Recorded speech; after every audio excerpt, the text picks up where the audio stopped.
Welcome back to the BWISE PoliSports podcast, where we explore the intersections of race, sports, politics, gender, economics, and culture through the lens of Black women in sports excellence.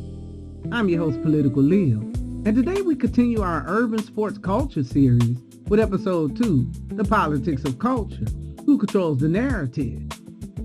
Culture has always been the heartbeat of sport. From the way athletes express themselves on the court to the music, fashion, and language that surrounds the game. Black influence is undeniable. Yet time and time again, we see mainstream sports media co-opt that culture, strip it of its root, or twist it into a stereotype that benefits others. The question we're raising today is simple but powerful. Who gets to tell the story? This episode will dig into the politics of visibility. When Black athletes take a stand, celebrating their own way, or push back against stereotypes, the backlash is often swift and calculated. Media coverage isn't neutral. It shapes public perception, fuels fan reactions, and ultimately decides which athletes are elevated and which are erased. The stakes are high because visibility isn't just about recognition, it's about power. We'll also look at how branding has become another battlefield. Leagues, sponsors, and media companies all compete to control narratives that often profit from Black culture influence, while athletes themselves struggle to claim ownership of their image. Within that struggle, Black women in particular face challenges of race and gender, but they also are at the forefront of reshaping the story, resisting erasure, and building their own platform. So as we step into episode 2, we'll pull back the curtain on these power struggles. We'll ask tough questions about who benefits when culture is commodified, and we'll spotlight the Black women athletes and leaders who are rewriting the script, proving that culture belongs to the people, not the gatekeepers. Sports doesn't exist in a vacuum. They're deeply tied to cultures and communities that shape them. In the U.S., so much of the rhythm, style, and energy of sports comes directly from Black culture. But when those cultural influences reach the spotlight, mainstream sports media often distorts the picture. Too often, Black creativity and expression are repackaged, erased, or labeled as a problem, while others are celebrated for the very same thing. That brings us to the central question guiding this conversation. Who controls the narrative around Black athletes and their cultural influence? Is it the athletes themselves who live and breathe the culture? Is it the leagues and sponsors who profit from it? Or is it the media, which often acts as a gatekeeper to how the world sees these athletes? The truth is, narrative control is a struggle, and that struggle is political.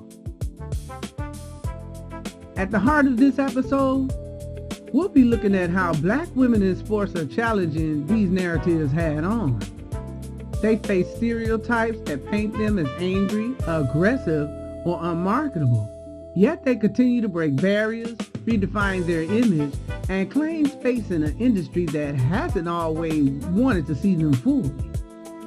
Their resistance tells us that something bigger about the culture itself.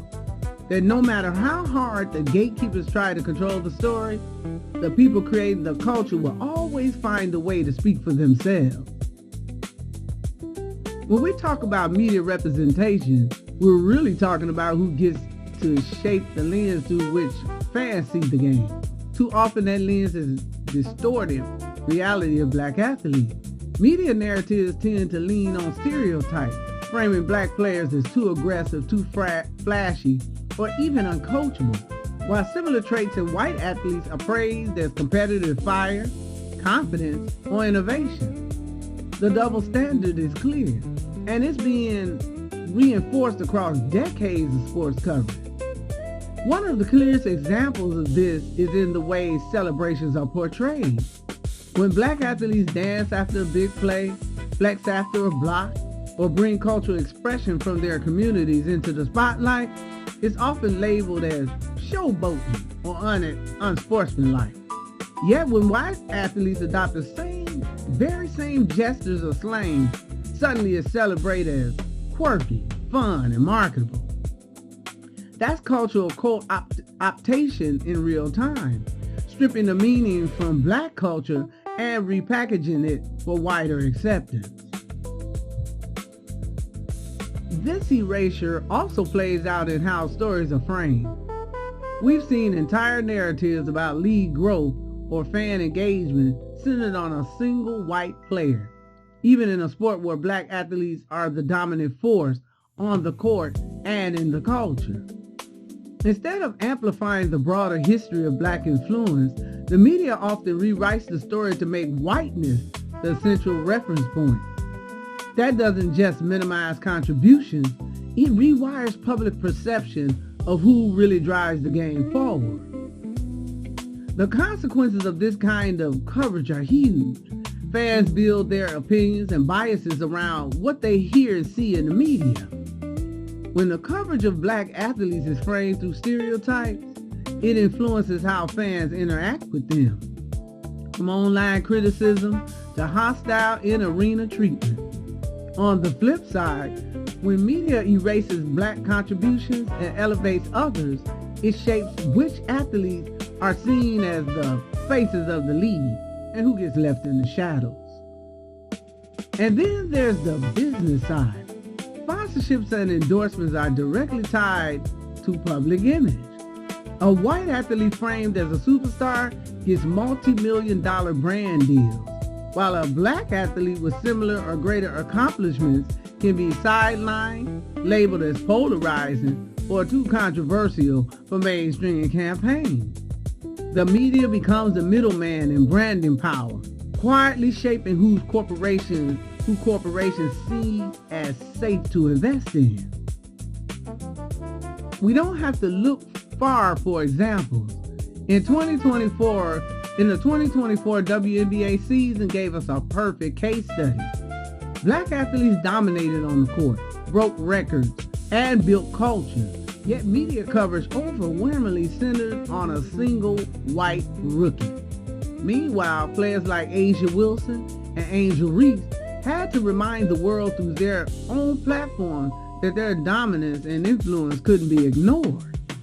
Without their resistance, the mainstream story would have erased them entirely. At the core of this imbalance is the centering of white perspectives. Media narratives often treat black culture expression as secondary, something to either police, tone down, or commodify once it's made palatable for the masses. But the reality is black athletes are the culture. They set the trend, bring the energy, and drive the evolution of the game. The problem isn't their visibility, it's the way the media chooses to frame it. This pattern isn't new. History shows us how often black culture influence has been policed, repackaged, or erased. Think back to Allen Iverson in the early 2000s. His tattoos, braids, and unapologetic style were a direct reflection of hip-hop culture, and they electrified the NBA. But instead of embracing his authenticity, the league responded with a strict dress code aimed at toning down his image, a move many saw as an attempt to sanitize black culture for mainstream audiences. Years later, those same styles Iverson brought to the forefront has become normalized and even celebrated. The same story played out in tennis with Serena and Venus Williams, and even further back with Florence Griffin Joyner, known for her vibrant nails and bold track outfits. Each of them faced media criticism for daring to bring their culture, style, and personality into a space dominated by white norms. Over time, their influences transformed the sport and inspired generations. But in the moment, the media framed them as outliers rather than innovators. These examples remind us that the co-optation and erasure we see today are part of a much longer struggle over who gets to define the culture of sports. Athlete activism has also been one of the most viable ways culture and politics collide in sport. When players use their platform to speak on issues beyond the game, they're not just competing on the field or the court. They're also competing with a system determined to police what they say and how they say it. For Black athletes especially, visibility itself becomes political, and every gesture or statement is scrutinized. We saw this on the global stage with Colin Kaepernick kneeling during the national anthem.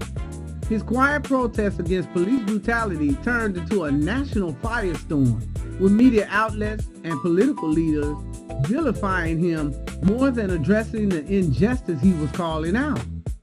The NFL effectively blackballed him, sending a message to athletes across the leagues.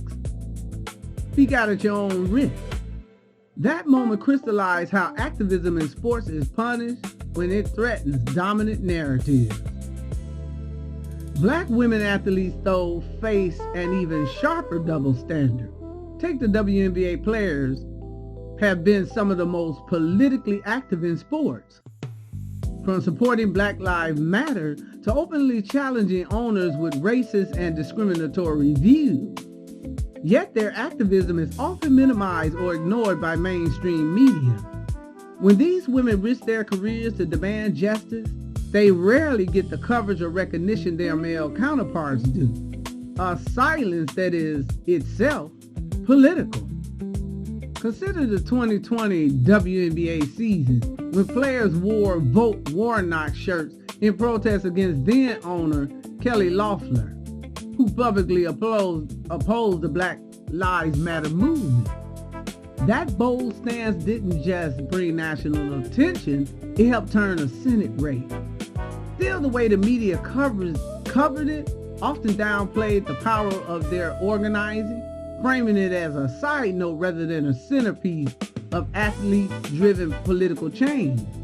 It showed that even when Black women shift their political landscape, the visibility they deserve is filtered or cut down. Beyond protest, even simple expressions of identity can be policed. Serena Williams has faced endless criticism for what she wore on the court, from her cat suit at the French Open to her hair and body being dissected in ways that no white athlete experiences. For Serena, visibility itself is political. Just existing as her full, unapologetic self on a global stage becomes a radical act, even as the media frame her choices as controversial. Leagues and sponsors often walk a fine line. They want the cultural cachet of Black athletes, but not the political weight of their voices. That's why we see restrictions, fines, or coded messaging about staying in your lane when athletes speak out. The tension here is constant. Athletes are told to be grateful for visibility, but punished when they use that same visibility to challenge injustice. In effect, leagues try to own not just their labor, but their voices. What we're left with is a system where Black athletes are visible but not free. Their activism challenges the power structure that profits from their labor and talent, and that's why it's often resisted so fiercely. Yet despite the backlash, Black women and men continue to push forward, proving again and again that their platforms can be more than entertainment. They can be instruments of truth, change, and resistance. The question becomes, how long can leagues and media maintain control over narratives when athletes are determined to reclaim their own voices? Branding has become one of the biggest battlegrounds in modern sports. It's not just about performance anymore, it's about image, visibility, and the narratives that sponsors choose to amplify. Corporations hold massive influence because their dollars decide which athletes get pushed to the forefront and which ones remain in the background. For Black athletes, especially women, that means their cultural influence is often cherry-picked for profit, while their full story is left out. Sponsorship deals don't just reward talent, They reward marketability as defined by the corporations, and those definitions are rooted in bias. We've seen cases where white athletes with less impressive records receive a lion's share of endorsements because they're deemed more relatable or family-friendly.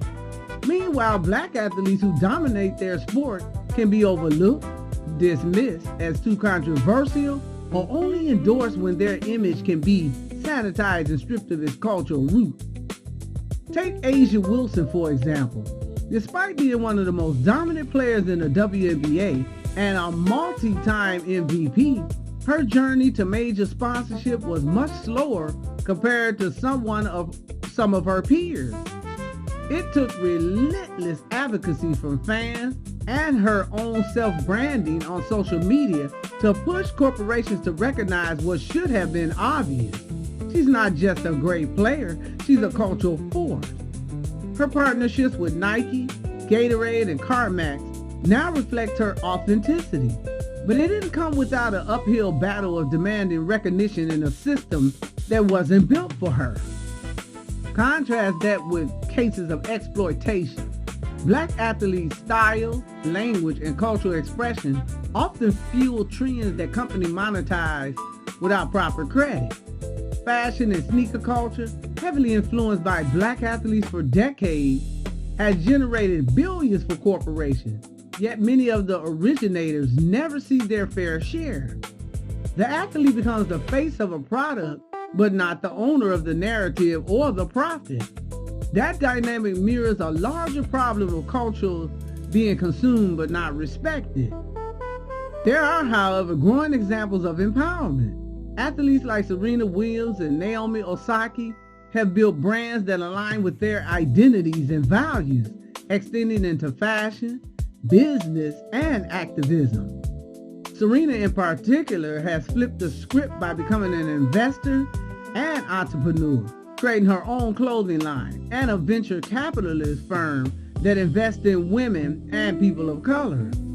By controlling the narrative of her brand, she redefined what it looks like to be both an athlete and a culture icon on her own terms. The same thing is happening among younger athletes too. Flau'jae Johnson, when she was still in college, had already leveraged her dual identity as a basketball player and rapper to build partnerships with Puma, Powerade, and JBL. She's not waiting for corporations to define her value. She's shaping it herself, blending sports and culture in ways that reflect who she is. This model of self-ownership represents a shift. Black women athletes aren't just participating in branding battles, they're increasingly becoming the architect. In the end, branding is about power. Leagues and corporations will always try to frame athletes in ways that serve their bottom line. But when athletes see control of their image, they challenge that power directly. For Black women, reclaiming branding isn't just about visibility.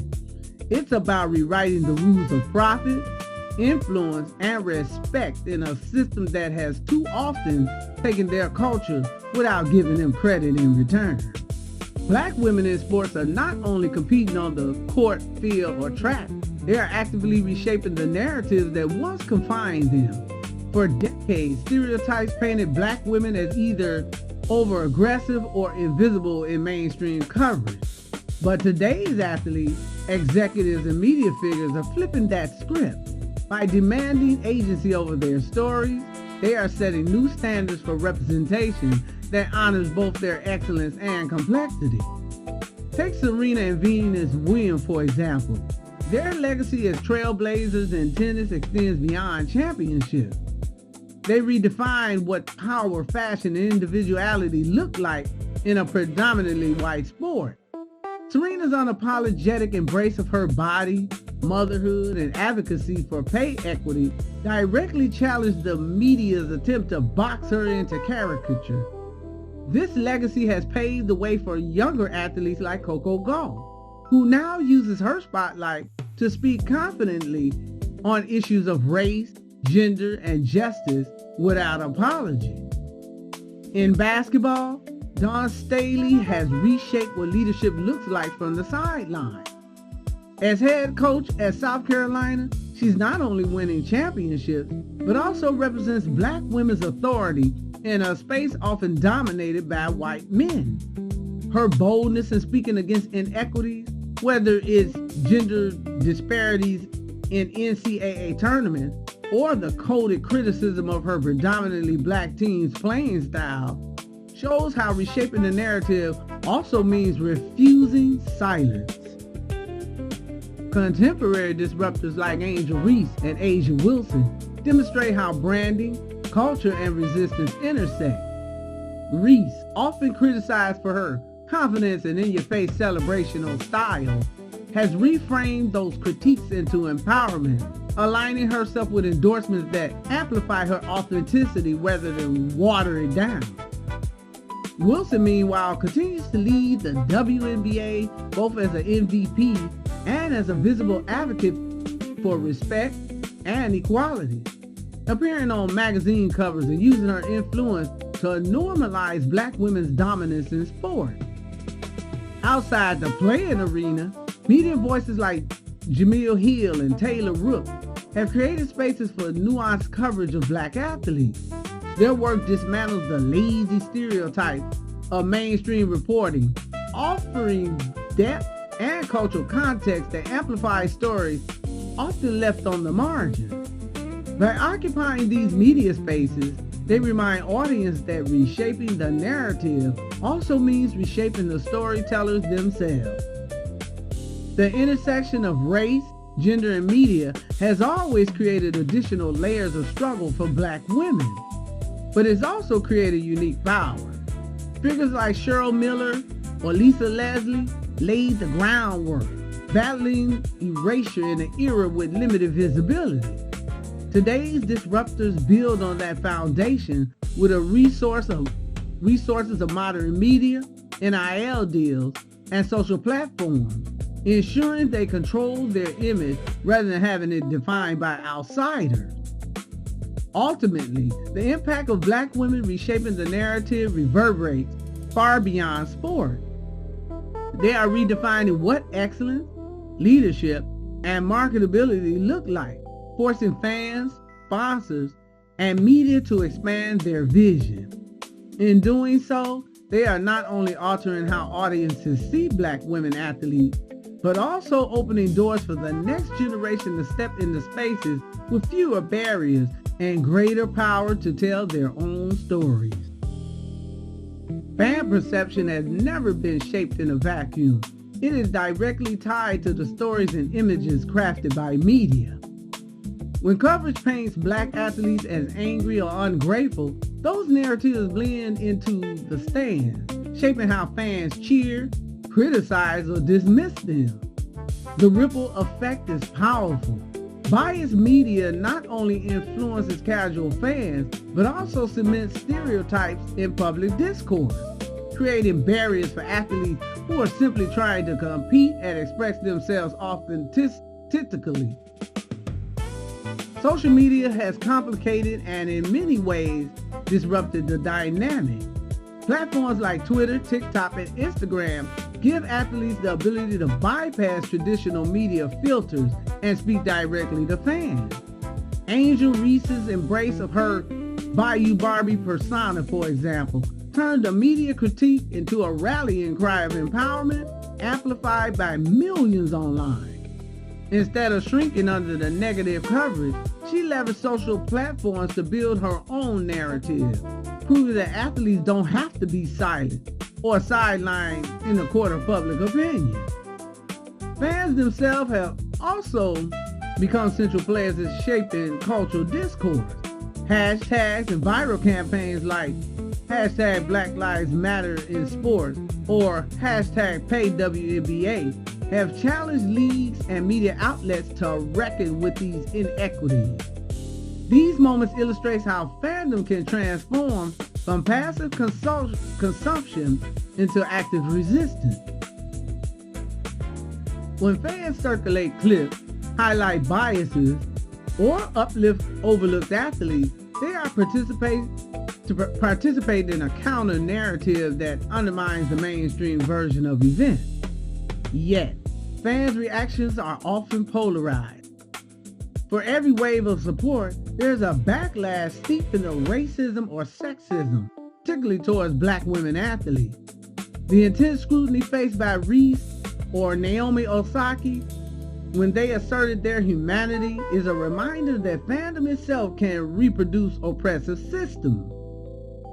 Media narratives often fuel this backlash, framing athletes' self-expression as arrogant or weakness when they trickle into comment sections, arenas, and wider cultural debates.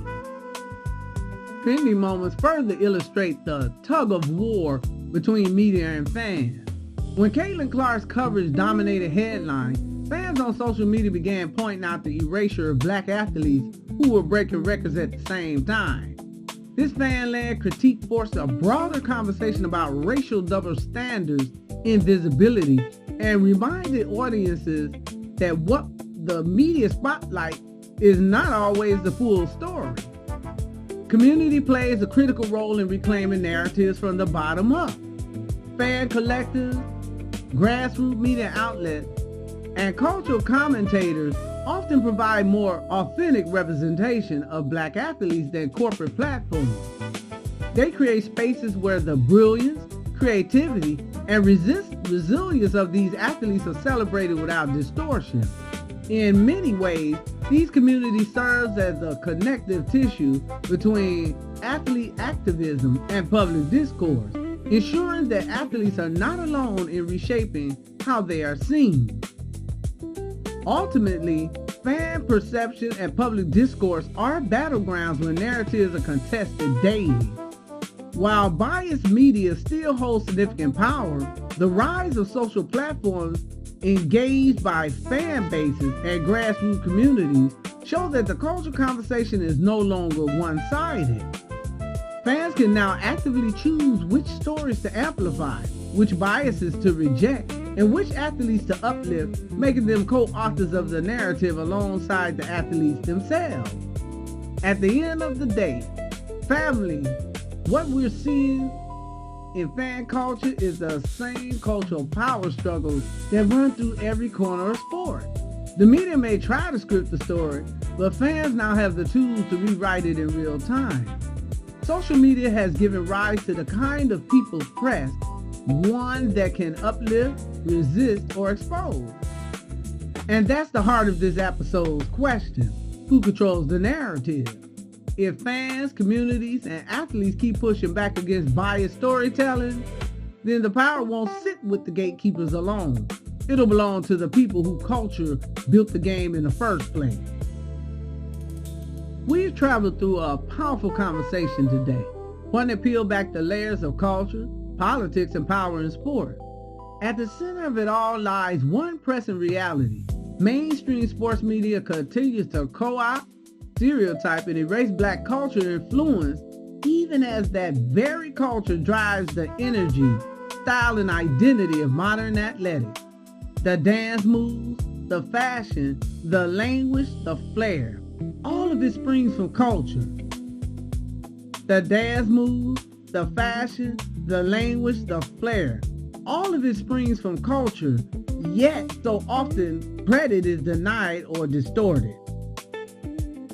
We also saw how visibility is not neutral, it's deeply political.